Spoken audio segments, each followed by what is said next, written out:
नमस्कार दोस्तों, मैं हूं सचिन। आप देख रहे हैं खाने का ज्ञान और बहुत दिनों बाद मैं आज वीडियो बना रहा हूं। दोस्तों, आज मैं वीडियो बनाने वाला हूं कोलेस्ट्रॉल के बारे में और फिर कोलेस्ट्रॉल की इस जर्नी में हम आगे बढ़ेंगे और तब मैं आपको बताऊंगा कि कैसा खाना, किस तरीके का खाना आपको खाना चाहिए। बहुत ही बढ़िया बढ़िया आपको रेसिपी बताऊंगा, बिना तेल और कम मसाले वाली, जिसको कि आप बड़े ही आसानी से खा सकते हैं। कोलेस्ट्रॉल वालों की हमेशा एक शिकायत होती है कि उन्हें उबला हुआ ही खाना खाने को मिलता है।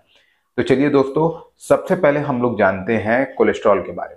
तो दोस्तों, सबसे पहले जानते हैं कि कोलेस्ट्रॉल की जांच किसको करवानी चाहिए। जिसका भी उम्र 30 साल से ज्यादा है, चाहे वो मेल हो चाहे फीमेल हो, उसे कोलेस्ट्रॉल की जांच एक बार जरूर करवा लेनी चाहिए।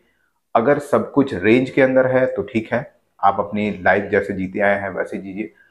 लेकिन अगर आपका कोलेस्ट्रॉल बढ़ा हुआ है या आप बॉर्डर लाइन पे है तो आपको सतर्क होने की जरूरत है, क्योंकि इसे साइलेंट किलर माना जाता है, बिल्कुल शुगर की बीमारी की तरह।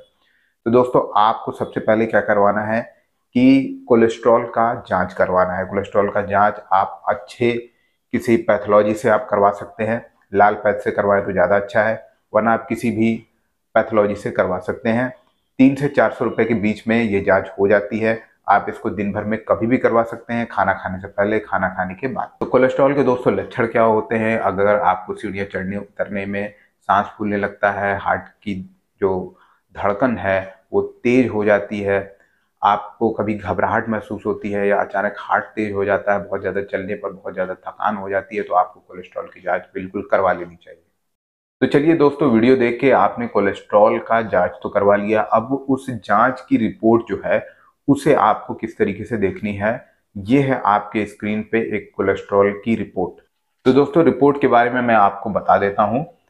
टोटल कोलेस्ट्रॉल आपका होना चाहिए 200 के अंदर, ट्राइग्लिसराइड होना चाहिए 150 के अंदर, एचडीएल होना चाहिए 40 के ऊपर, एलडीएल कोलेस्ट्रॉल होना चाहिए 100 के नीचे, वीएलडीएल कोलेस्ट्रॉल 30 के नीचे, नॉन एचडीएल कोलेस्ट्रॉल 130 के नीचे होनी चाहिए। दोस्तों, ये जो रेंज है ये एक पैमाना होता है, सन 2024 का एक मानक पैमाना है, जिसके अंदर ही आपको रहना चाहिए। एक एचडीएल ही होता है जो 40 के ऊपर होना चाहिए। तो ये हो गई दोस्तों आपकी रिपोर्ट। अब दोस्तों हम लोग बात करेंगे परफेक्ट रेंज कितना होना चाहिए, जिससे कि आपको डरने की जरूरत नहीं है, आपका शरीर ब्लॉकेज नहीं बना रहा है, इस बात की कंफर्म हो जाती है। तो चलिए दोस्तों, अब इसको देख लेते हैं।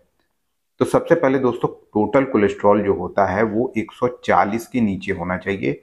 ट्राइग्लिसराइड वो 100 पे होना चाहिए या 100 के नीचे होना चाहिए। एचडीएल 45 या उससे ऊपर होना चाहिए। एलडीएल 80 होना चाहिए या उससे आसपास होना चाहिए, यानी कि 100 के भी नीचे होना चाहिए। वीएलडीएल और नॉन एचडीएल ये दोनों आप रिपोर्ट के अंडर में जितना बताया गया है उतना ही ठीक होता है। दोस्तों, आपने अपनी कोलेस्ट्रॉल की रिपोर्ट देख ली। जिसका रेंज में है उसे डरने की जरूरत नहीं है, जिसका रेंज से ज्यादा है या बॉर्डर लाइन पे है उसे थोड़ा संभलने की जरूरत है। अब यहाँ पे दोस्तों एक बात दिमाग में आती है कि क्या कोलेस्ट्रॉल मैनेज हो सकता है, ठीक हो सकता है। तो देखिए दोस्तों, अगर आपका डाइट बढ़िया है, अगर आप जीरो ऑयल का खाना खाएंगे और बढ़िया खाना खाएंगे जिसमें कि सब्जियां, फल और कुक भोजन जो है, पका हुआ खाना जो है वो थोड़ी कम मात्रा में हो, तो कोलेस्ट्रॉल को आप क्योर कर सकते हैं, इसको मैनेज करके आप चल सकते हैं। लेकिन दोस्तों, एक सवाल भी आता है कि मैंने अपनी रिपोर्ट देख ली, रिपोर्ट थोड़ी ज़्यादा खराब है, तो हमें डॉक्टर को कब दिखाना चाहिए। दोस्तों, अगर आपका रेंज 250 से ज़्यादा है, यानी टोटल कोलेस्ट्रॉल, ट्राइग्लिसराइड, आपको रिपोर्ट तुरंत डॉक्टर को दिखानी चाहिए और उनसे सलाह लेनी चाहिए। हो सके तो दवाई भी लेनी चाहिए, लेकिन जो फ्यूचर में मैं आपको डाइट बताऊंगा उस डाइट पे आपको रहना बहुत जरूरी है। अब दोस्तों सवाल आता है कि कोलेस्ट्रॉल अगर मेरा बढ़ा हुआ है या बॉर्डर लाइन पे है तो इसको नॉर्मल कैसे किया जाए। देखिए दोस्तों, जीरो ऑयल का खाना खा के, मतलब कम तेल वाला, बहुत कम तेल वाला या बिना तेल का खाना खा के आप कोलेस्ट्रॉल की समस्या को थोड़ा नॉर्मल कर सकते हैं। रिपोर्ट आपकी बहुत ही अच्छी आ सकती है। मैंने बहुत सारे कोलेस्ट्रॉल की वीडियो देखे हैं दोस्तों, उसमें एक ही प्रॉब्लम होती है, लोग अपना कोलेस्ट्रॉल ठीक करने या रेंज में लाने के लिए बहुत सी अजीबोगरीब चीज़ें करते हैं। वो सिर्फ फ्रूट पे रहते हैं या सलाद पे रहते हैं। ऐसा आप कितने दिन करेंगे?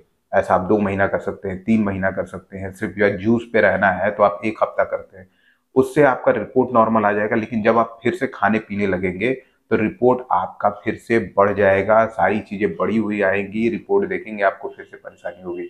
तो मैं आपके लिए एक ऐसा सोल्यूशन लेके आया हूँ जिससे कि आपका रिपोर्ट जो है, आप खाएंगे पिएंगे सब कुछ करेंगे, लेकिन उसके बाद भी आपका कोलेस्ट्रॉल जो है वो मैनेज रहेगा।